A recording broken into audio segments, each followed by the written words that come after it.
Salut tout le monde, bienvenue à Québec Homestead. Je me retrouve dans mon verger en ce moment. Et puis, parce que je me fais demander plein de questions. Comment ça que ça se fait que tes arbres ont 3 ans puis ils produisent en fou? Ben, je vais vous dire un secret. Je les ai plantés. Je les ai pas arrosés. Et puis c'est ça que ça a donné. Je peux vous dire que les variétés qu'on choisit et puis le porte-greffe a une grande influence sur le moment où ce que ça va produire et puis aussi sa tolérance contre nos intempéries et puis tous nos ben c'est ça, notre climat là, nordique. Donc je les ai plantés la première année que je suis arrivée ici en 2017, l'automne 2017. Je pense que c'était fin octobre, début novembre. Tout était en dormance. J'ai tout fait mes rangs. Il mouillait à Sio, il faisait froid, là. Puis je les ai pas arrosés une fois parce que quand on les a arrosés, il a mouillé. Après ça, il a neigé. Puis au printemps, mais avec le dégel et la pluie, tout a reparti. Donc, ça a bien à donner. J'ai jamais eu à les arroser. Donc, c'est ça. Moi, j'ai pris toutes mes arbres ici à Québec, dans le coin de Thetford Mines, chez Pépinière Ancestrale. Eux autres, ils les vendent à racines nues. Et selon moi, c'est vraiment la meilleure manière de les acheter là, puis de les procurer. Parce que quand ils sont dans un pot, là, ils sont tous entourés, puis ça prend du temps pour les racines de se retrouver dans le sol. Si vous les achetez en pot, qu'est-ce que je vous conseillerais, c'est de défaire la motte, défaire la racine, puis essayer vraiment de les étendre pour qu'ils puissent s'établir comme il faut. En tout cas, moi, mes résultats d'avoir planté à l'automne, c'est incroyable. J'ai vraiment aimé ça. Je pense pas un jour les planter au printemps là, avec ce que j'ai vu comme résultat là. Donc, c'est le temps des commander. C'est l'automne en ce moment. Donc, je vous dirais si vous avez le goût d'aller vous en procurer, rechercher les places où ils vendent racines nues. Puis même eux autres, ils vont les déterrer seulement quand ils vont être en dormance. Donc, ouais. Ça. Je vais vous montrer un petit peu les variétés. Moi, j'ai choisi les porte-greffes nains, semi-nains, pour la simple raison que je voulais qu'ils produisent plus vite. Quand tu es sur un porte-greffe nain, c'est vraiment plus vite. Ça prend 2-3 ans, puis ils produisent. J'ai la preuve ici. Donc, moi, la première année que je les ai plantés, j'ai eu des pommettes sur cet arbre-là.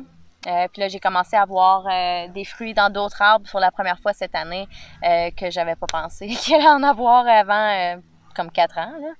Les porte-greffes nains, par contre, ils durent pas aussi longtemps que les pommiers standards, mettons. Là. Ils vont durer 20-25 ans. Par contre, quand ils vont être rendus épuisés puis ils voudront plus produire, tout ce que vous avez à faire à ce moment-là, c'est de renchausser le greffe, dans le fond, là, pour que le greffier, lui, il soit enterré. Puis là, il va faire des racines avec l'arbre qui est greffé dessus. Donc, lui, il va devenir un arbre mature, plus de 12 pieds de haut, et puis il va durer plus de 100 ans. Donc, une autre affaire que j'ai faite cette année, c'est que j'ai pas tondu la pelouse une fois. Donc, qu'est-ce que ça a fait? Ben, toutes les fleurs sauvages ont sorti, les abeilles ont butiné. Ça a vraiment créé un écosystème pour les bébites. Et puis, honnêtement, j'ai pas beaucoup de bébites dans mon verger cette année. Ça a vraiment bien fait. Ouais, fait que je viens juste de donner un petit coup de tondeuse pour la première fois cette semaine. On est à l'automne. Donc, je pense que c'est une bonne chose.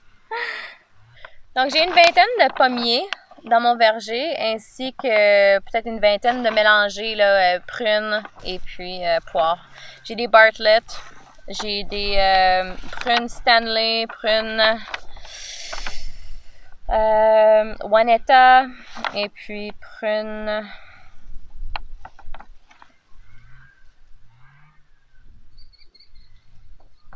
Je sais que j'ai un prunier noir là, quelque part pour la pollinisation. Là. Mais sinon, pour mes pommes, j'ai 6 sortes. J'en ai 5 qui ont produit cette année. Donc, j'ai Battleford, qui est zone 2. Norland, qui est zone 2. Dolgo, qui est zone 2. Red Free, qui est zone 3. Cortland qui est zone 3, que les Cortland, honnêtement, ils ont été atteints par la tavelure. Pas super. Puis Honeycrisp, zone 3.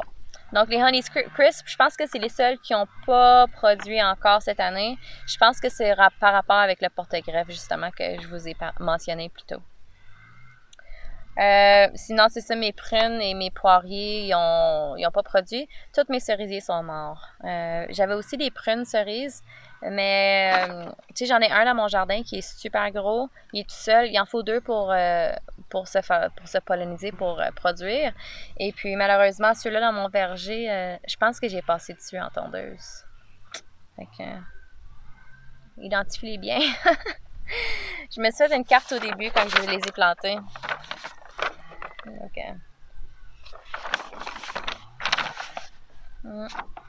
J'ai pas eu une quantité incroyable, c'est sûr, là, c'est les premières années, mais je pense que quand je regarde les arbres, ils vont en produire l'année prochaine.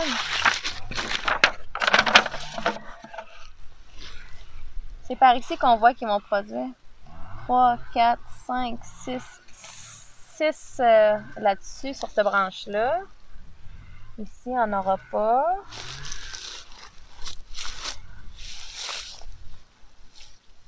Un, 2, 3, 4, 5. Donc, j'ai 6 rangs de pommiers. J'ai installé mon verger comme Stéphane Sobkowiak au verger Permaculture. Il y a aussi une chaîne YouTube. Et puis, il a fait un film. Puis moi, en écoutant le film, j'ai beaucoup appris.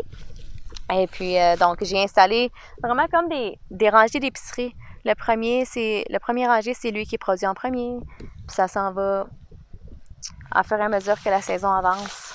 La seule affaire que je trouve que j'ai peut-être faite pas correcte, c'est que j'ai mis mes rangées dans une pente qui monte.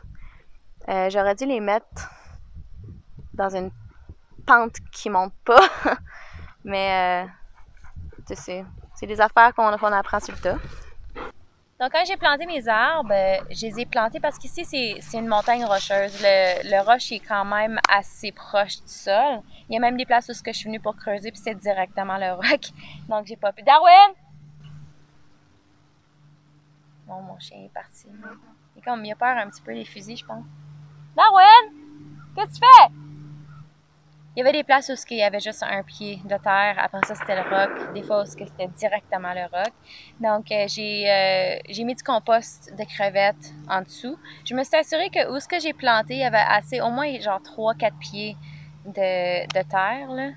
Mais ça arrivait directement sur le roc. Donc, je pense que ça donne peut-être aussi une petite chance là, pour l'écoulement des eaux, vu que ma nappe est quand même assez proche.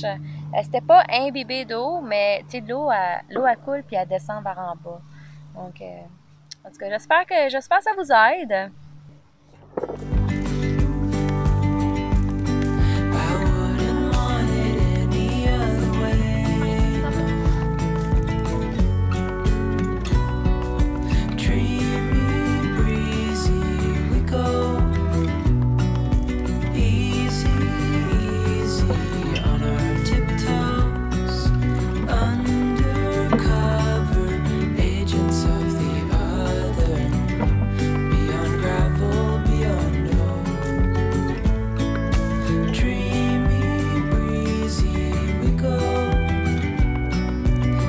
C'est ça, c'est ma vidéo.